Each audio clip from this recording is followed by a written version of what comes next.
Like we just heard, the third Summit for Democracy hosted by South Korea is currently taking place here in Seoul. This is the first time that the U.S.-led initiative is being hosted by another country. For more on this, we're joined by Professor Kim Hyun-wook this morning. Welcome to the studio. Thank you for having me. So first of all, why is South Korea holding the Summit for Democracy, and why is this so significant? Well, I think, South Korea has been always a country that is hesitant to contribute to international community. For a long time, South Korean diplomacy was only focused on the Korean Peninsula. But I think a very big change happened by the Yoon Suk-yeol government. Yoon Suk-yeol government's trying to make South Korea to become a global pivotal state.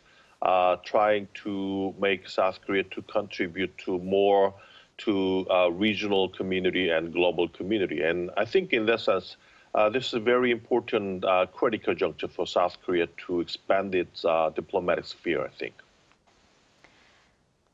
Right, and on the first day of the summit, North Korea fired ballistic missiles while Blinken was in Seoul. What's the intention behind this move by the regime? I think North Korea has been, conducting a lot of military provocations last year and this year. But for some time, there was a Chinese political event and also Russian general election.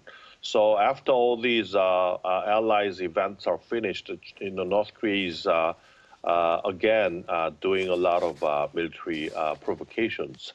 The reason I think is that maybe Secretary Antony Blinken is visiting Seoul, so I think by shooting missiles, North Korea is trying to show to the United States that hey, North Korea is here, the Korean Peninsula, North Korea is here. It's not only the democracy that is important, but North Korea is important. So President Biden or any other president possible, maybe if Trump is reelected, should pay attention to North Korea. This is kind of a signal to the United States, I think. And top diplomats of South Korea in the U.S., Tae-yul and Antony Blinken, held a meeting over lunch yesterday. They've already met 3 times over the past month, and Blinken has now visited Seoul twice in the past 6 months. So what's your take on this? Well, I think the U.S. and South Korea relationship is getting very close and close, right, at this time with Yoon Suk-yeol government coming in. This time, it's a very important signal that, 2 countries are all democratic states. Their value-based alliance is very important. And also, as you mentioned, North Korea is launching and shooting ballistic missiles. So maybe 2 countries and 2 secretaries meet together to talk about what to do about North Korea. Maybe U.S.-South Korea alliance and U.S.-South Korea, Japan trilateral cooperation is something that needed to do something about North Korea.